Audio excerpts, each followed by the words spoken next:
दोस्तों नमस्कार। आप देख रहे हैं एमडी वार्ता लाइव न्यूज। मैं हूं आपके साथ लाल कृष्ण दुबे। आज हम बात कर रहे हैं आजमगढ़ के बिलरियागंज विद्युत उपकेंद्र की, जहां रक्षक ही भक्षक बन बैठा है। सरकारी खजाने को चूना लगाने वाले बिजली चोरों को पकड़ने के बजाय यहां के अधिकारी शिकायतकर्ताओं को ही धमकाने और उनकी गोपनीयता भंग करने में जुटे हुए हैं। पूरा मामला क्या है, जरा सिलसिलेवार तरीके से समझिए। बीती 8 मई 2026 को सुबह 9:37 पर ग्राम नगवा बेनी गांव के लौटू राम पुत्र लंगड़ राम के परिसर की ऑन रोड एक जीपीएस वीडियो बनाई गई। इस वीडियो में साफ दिख रहा है कि मीटर के बाहर से बाईपास करके धड़ल्ले से बिजली चोरी की तस्वीर दिखाई दे रही है। 9 मई को यह अकाट साक्ष्य एसडीओ बिलरियागंज तुषार श्रीवास्तव के मोबाइल नंबर 9450963738 पर कार्रवाई के लिए भेजा गया। साथ ही इसे सोशल मीडिया प्लेटफॉर्म एक्स पर मुख्यमंत्री, उत्तर प्रदेश, आजमगढ़ पुलिस और बिजली विभाग के आला अधिकारियों को टैग करते हुए पोस्ट किया गया। लेकिन कार्रवाई के नाम पर बिलरियागंज केंद्र के अधिकारी और कर्मचारी सिर्फ टाल मटोल करते रहे। हद तो तब हो गई जब इस चोरी की पुष्टि करते हुए ग्राम नगवा मैदो के राकेश कुमार पांडे जी ने बिजली मित्र पोर्टल पर एक गोपनीय शिकायत दर्ज कराई। नियम कहता है कि बिजली मित्र पर शिकायत करने वाले का नाम गुप्त रहना चाहिए, लेकिन बिलरियागंज उपकेंद्र के भ्रष्ट तंत्र ने न सिर्फ बिजली चोर को बचाया, बल्कि शिकायतकर्ता राकेश पांडे के गांव नगवा मैदो जाकर उनके आसपास के लोगों को जांच के नाम पर दबाव बनाया और शिकायतकर्ता की गोपनीयता को सरेआम उजागर कर दिया। यानी 4 जून 2026 को एमडी वार्ता लाइव न्यूज के आधिकारिक नंबर 9956958595 से एसडीओ बिलरियागंज तुषार श्रीवास्तव से इस बाबत बात की गई। उनका रवैया हैरान करने वाला था। एसडीओ साहब बिजली चोरी स्वीकार की और कार्य उस पर कार्रवाई करने के बजाय सरेआम बिजली चोर का समर्थन करते दिखे और शिकायतकर्ता के खिलाफ ही अपना आक्रोश जताने लगे। उन्होंने दलील दी कि आरोपी अति गरीब है, इसलिए उस पर रहम किया जा रहा है। सारे साक्ष्य और पोल खुलने के बाद अब जरा इस अति गरीब बिजली चोर की हकीकत भी सुन लीजिए। जिस आरोपी को एसडीओ साहब अति गरीब बताकर ढाल बन रहे हैं, उसके पास यूपी 50 DT 4093 नंबर की महिंद्रा की 4 पहिया गाड़ी परिवार में है। खूंटे पर 6 भैंस है। और तो और इस अमीर बिजली चोर के पास गरीब का हक मारने वाला अंत्योदय राशन कार्ड भी था, जिसे संबंधित विभाग ने जांच के बाद अपात्र घोषित करते हुए निरस्त करने का जन सूचना में सूचना भी दिया है, जिसका साक्ष्य हमारे पास मौजूद है, जो साइड में चल रही है वीडियोस में आप देख सकते हैं। एक तरफ 4 पहिया गाड़ी और 6 भैंसों का मालिक अति गरीब पक्का मकान के साथ अति गरीब बनकर बिजली चोरी कर रहा है, और दूसरी तरफ जिम्मेदार एसडीओ साहब नियम कानून ताक पर रखकर उसका बचाव कर रहे हैं। इस वीडियो के अंत में एसडीओ बिलरियागंज की वो पूरी ऑडियो रिकॉर्डिंग सुन सकते हैं, जिसमें चोर के प्रति उनका प्रेम और शिकायतकर्ता के प्रति उनका गुस्सा साफ झलक रहा है। वीडियो में पूरे साक्ष्य आपके सामने है।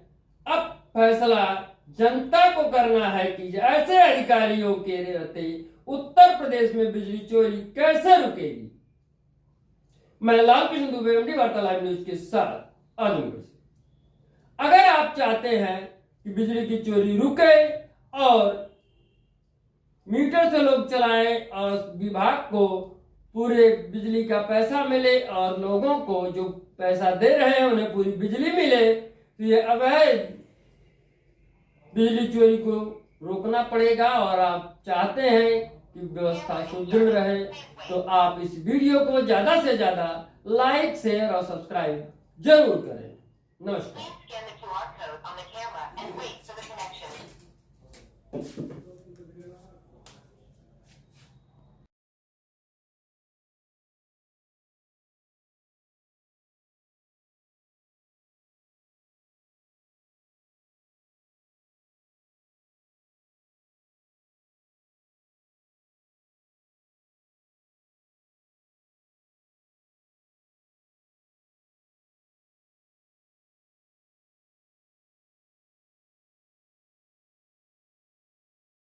सुना था। हेलो। हेलो। हाँ एसडीओ बिलरिया के तुषार श्रीवास्तव जी से बात हो रही है क्या? हाँ हाँ बस मैं बताइए। लाल कृष्ण दुबे, संपादक एमडी वार्ता लाइव न्यूज। हाँ जी बताइए। ये कह रहे हैं जो हमने आपको सेंड किया था इसके पहले, जो जीपीएस वाला वीडियो, वो हमारे चैनल के माध्यम से खबर भी चली थी। हम्म, उस पे जो आपको बिजली मित्र के द्वारा जो दी गई थी शिकायत, उसको आपने बताया पूरे गांव में ओपन हो गया है। क्या मामला है इसे? हमारे यहाँ शिकायत भी आई क्या उसके ब्रेकडाउन में मामले में। कौन हो गया? पूरे गांव में ये ओपन हो गया कि हाँ, कौन बिजली मित्र पे शिकायत किया था। नहीं, बिजली मित्र का शिकायत नहीं, वो तो ट्विटर की शिकायत से गए थे लोग। नहीं, ट्विटर था, उसके बाद बिजली मित्र हाँ पे ट्विटर ट्विटर पे पे ही कहा वीडियो गया। अपलोड हुआ था। हाँ नहीं, जैसे कि ट्विटर पे ये कहा गया कि नहीं, बिजली अरे मित्र पे ट्विटर पे तो शिकायत वो तो करिए। सार्वजनिक है ना, ट्विटर पे तो सारे लोग नहीं देख नहीं, सकते हैं, बात तो ट्विटर की सुनिए। कंप्लेंट के हिसाब से ही हम बिजली लोग है। मित्र पे करिए तो बिजली मित्र पे जो किया उसका तो गोपनीय होता है ना। हाँ बिल्कुल गोपनीय होता है। तो उसका भी ओपन कर दिया गया जा करके गांव में। नहीं नहीं, वहाँ ओपन नहीं किया गया। हाँ, और नहीं तो उनके ही लोगों को परेशान किया गया, ऐसी खबर हमारे यहाँ मिली है। देखिए अभी कल उनके बयान को चली उनके है लोगों खबर। की उनके लोगों को कोई परेशान नहीं करता है। गांव में अगर जाएंगे केवल उन्हीं का चेक करेंगे नहीं, तो सबको उस शक पे हो क्या जाता है। कार्रवाई हुई जो हाँ बाईपास मीटर उस पे था? एफ आई आर लिखा गया है, लेकिन जिसके लिए कंप्लेन किया गया है वो मतलब बहुत गलत किया उन्होंने। जैसे उसकी हालत है, एक रोटी कमाने की हालत नहीं है उसकी, और उसके खिलाफ एफ आई आर चोरी का वो आप लोग करवा रहे, 1 लाख रुपए खुद बकाया है उसका, वो भरने की हालत नहीं है उसकी, और उसके ऊपर से आप लोग एफ आई आर करवा रहे हैं। इतना गरीब है वो, देखने को आप, मैं आपको वीडियो भेजूंगा, अंदर से आप वीडियो देखिए वो कैसे रह रहा है, कैसे रह रही है एक बुरी औरत की उसकी। भेजिएगा हमारे व्हाट्सएप तो नंबर पे, उस हिसाब से खबर मैं उसकी भेज रहा हूँ चलेगी। आपको, आप मेरे नंबर पे आप हाई करिए, जी आप बिल्कुल उसको कर। देखिए कैसे वो रह रही है, उसके खिलाफ आप लोग कंप्लेन कर रहे हैं एफ आई आर करने के लिए। नहीं, तो कहाँ बाईपास से जमा मीटर तो करेंगे नहीं करना बेचारे? चाहिए उसको। अरे बाईपास मीटर नहीं है, लेकिन उसको हम लोग सही करते।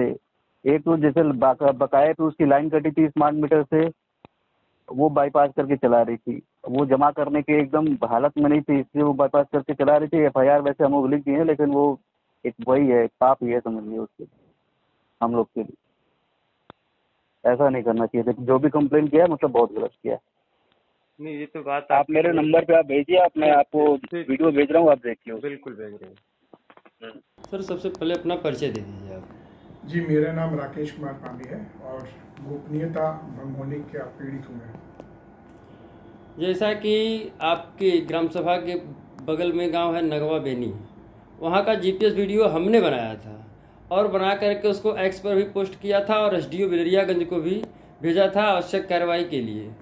और आपने उस पोस्ट पर जो है अपना देखा और जवाब दिया, तो उसके आधार पर आपको दोषी मानते हुए, जैसा कि एसडीओ से हमारी बात भी हुई फ़ोन पर, उन्होंने बिजली चोरी करने वालों के पक्ष में बोला और कहा वो अति गरीब है, जबकि हमारे पास उसका सबूत है कि उसके पास 4 व्हीलर है महिंद्रा की और 6 भैंसें हैं। उसके बाद भी एसडीओ ने उसका समर्थन करते हुए और आपको दोषी मानते हुए, नाम तो नहीं लिया उन्होंने, लेकिन कहा शिकायतकर्ता जो भी है वो दोषी है। इस पे आप क्या कहना चाहेंगे? देखिए, पहला तो प्रकरण का मामला है। मैं नगवा मैदो का निवासी हूँ और मैं गांव में बहुत कम रहता हूँ, मैं शहर में रहता हूँ और मेरा गांव जो है नगवा बेनी है, जहाँ पे मेरा खेत है। तो मैं अपने खेत पे आता जाता रहता हूँ। तो एक पत्रकार जी ने रोड पर से ही उसका जो है नगवा बेनी गांव में एकदम कॉर्नर पे उसका मकान बना है, जो पक्का मकान है, और उसके पास में एक पिकअप और 6 भैंसें भी हैं, और मौके पे आप जाएंगे तो 1 से 1.5 बीघा ज़मीन भी उपलब्ध है। अब उसके नाम पे कितनी है, कितना पट्टा है, वो एक जांच का विषय है, और अंत्योदय कार्ड भी है। ऐसा व्यक्ति गरीब दिखता है लेकिन गरीब है नहीं, उसके पास बांस की खूंटी है, बगीचा है। तो वहाँ पे जो फोटो आपने डाली थी, वीडियो डाली थी, क्योंकि मेरे गांव से और मेरे आसपास का था, तो मैंने वहाँ पे लाइट की बहुत ज़्यादा दिक्कत होती है, लाइट की कटिंग होती है, कभी ट्रांसफार्मर जल जाता है, आम आदमी बहुत परेशान था, तो मैंने उसको रीट्वीट कर दिया। उसके बाद वहाँ पे किसी ने मेरे रीट्वीट पे लखनऊ से बोला गया कि आप इसको बिजली मित्र पे डालो, तो एक सतर्क और जागरूक नागरिक होने के कारण मैंने उसको ऑनलाइन डाल दिया। अब बिजली मित्र पे गोपनीयता रखी जाती है, क्योंकि ये पत्रकार जी के माध्यम से था। और फिर ये मैटर आगे गया। जब ये मैटर आगे गया है तो इस पे इन्होंने मेरे पूरे गांव में जाकर मेरा नाम लेकर एक तो इन्होंने दुश्मनी बनाई, और दूसरा ये पक्षपात जो उनकी आंखों से दिख रहा है, जो जांच का विषय था कि यह व्यक्ति वाकई गरीब है या गरीबी का नाटक कर रहा है। यह एक जांच का विषय था जिसपे एसडीओ एक सरकारी पद पे बैठा है जो एक चोर को सपोर्ट कर रहा है। तो ये तो सरासर गलत है। चोरी चोरी होती है, चाहे अमीर कहे चाहे गरीब। आखिर प्रशासन का 1 लाख का उसका बिल भी बकाया है, जैसा एसडीओ साहब ने बताया, और वो निरंतर बिजली चोरी कर रहा है। तो अगर बिजली चोरी कर रहा है तो एसडीओ साहब को अपनी तरफ से देना चाहिए। मेरा ये सवाल है कि जांच का विषय है, कृपया इस पे गंभीरता से देखें और ऐसे लोगों को दंडित किया जाना चाहिए जो गरीब दिखते लेकिन गरीब होते नहीं है। तो मैं 1 मिनट आपको रोकना चाहेंगे। जैसा कि हमारी एसडीओ साहब महोदय से बात हुई, उन्होंने बिजली का चोरी मीटर से बाईपास करके स्वीकारा जी, और उन्होंने उसके घर के अंदर का वीडियो बना करके दिया। इसका प्रमाण है कि एसडीओ साहब उसके घर के अंदर बाहर भी गए थे और उन्होंने बिजली चोरी देखा, फिर भी उसका समर्थन कर रहे हैं। जी देखिए, पहले भी एक बार इस व्यक्ति की कंप्लेन हुई थी। ये अपना ट्यूबवेल चलाता था इलेक्ट्रिकल मोटर के माध्यम से, जो इसके पास गर्मियों में थी, और वो उस मोटर से बिजली चोरी करके चलाता था। उस टाइम फिर उसने मोटर हटा लिया और फिर दोबारा जांच हुई तो फिर इसको छोड़ दिया गया। तो ये गरीब दिखता है। तो अब ये एसडीओ साहब जांच का विषय, ये मैं इसमें कोई निर्णय नहीं दे सकता कि एसडीओ साहब सही है कि उनका डिपार्टमेंट सही है।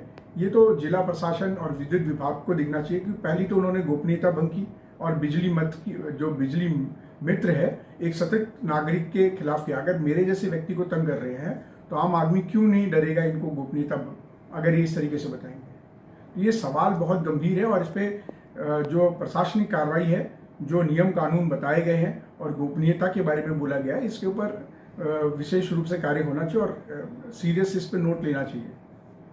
तो इस मुद्दे पर जैसा कि एसडीओ महोदय तुषार श्रीवास्तव से हमारी बात हुई, वो बिजली चोर को समर्थन कर रहे हैं, इस पर क्या उन पर कार्रवाई नहीं होनी चाहिए? देखिए, ये विभागीय काम है, मैं किसी का जजमेंट नहीं कर सकता। मैंने जो हम आप अपने विवेक के अनुसार आपसे पूछ रहे हैं कि अगर वो बिजली चोर का समर्थन करते हैं तो क्या वो दोषी नहीं है? देखिए, दोषी, मैं आपसे फिर निवेदन करूंगा, ये जांच का विषय है, एसडीओ साहब का भी और उस व्यक्ति का भी जिसका आपने रिपोर्टिंग की थी। दोनों को जांच में बताकर उनको दंडित करना चाहिए। मैं किसी को अपने मुंह से मेरे फोन पर मेरे ऑडियो मौजूद है जिसमें एसडीओ महोदय ने स्वीकारा है कि उसने मीटर से बाईपास करके बिजली चोरी की है। तो इस विषय में तो क्या इसके बाद भी अभी कोई जांच होनी बाकी है? हाँ, देखिए, मैं एक बार क्या होता है कि किस परिस्थितियों में उन्होंने कहा, कैसे कहा, ये तो उनके विभाग समझे। अगर विभाग नहीं समझेगा तो गोपनीयता भंग करने के बाद तो मैं अपनी कानूनी कार्रवाई आगे मैं स्वतंत्र हूँ, मैं करूंगा ही करूंगा, वो एक अलग विषय है। लेकिन अगर विभाग उस पर एक्शन ले तो ज़्यादा अच्छा है, ताकि ऐसे जो सरकारी प्रशासनिक लापरवाही है, ये एक जिम्मेदार अधिकारी को ऐसा नहीं बोलना चाहिए था। तो आप उच्च अधिकारियों से क्या चाहेंगे? मैंने उच्च अधिकारियों को व्हाट्सएप के माध्यम से ऑलरेडी एक कंप्लेंट दे दी है और मैंने 15 दिन का टाइम लिया है। अगर 15 दिन में कोई कार्रवाई नहीं होगी इस अधिकारी पे तो फिर मैं गोपनीयता भंग करने के लिए जो मेरे पास जो मेरे वकील और लीगल डिपार्टमेंट बताएंगे मैं उसके आगे फॉरवर्ड करूंगा। फिर खबर अच्छी लगी हो तो लाइक, शेयर और सब्सक्राइब जरूर करें। आपका समर्थन ही हमारी ताकत है। जय हिंद, जय भारत।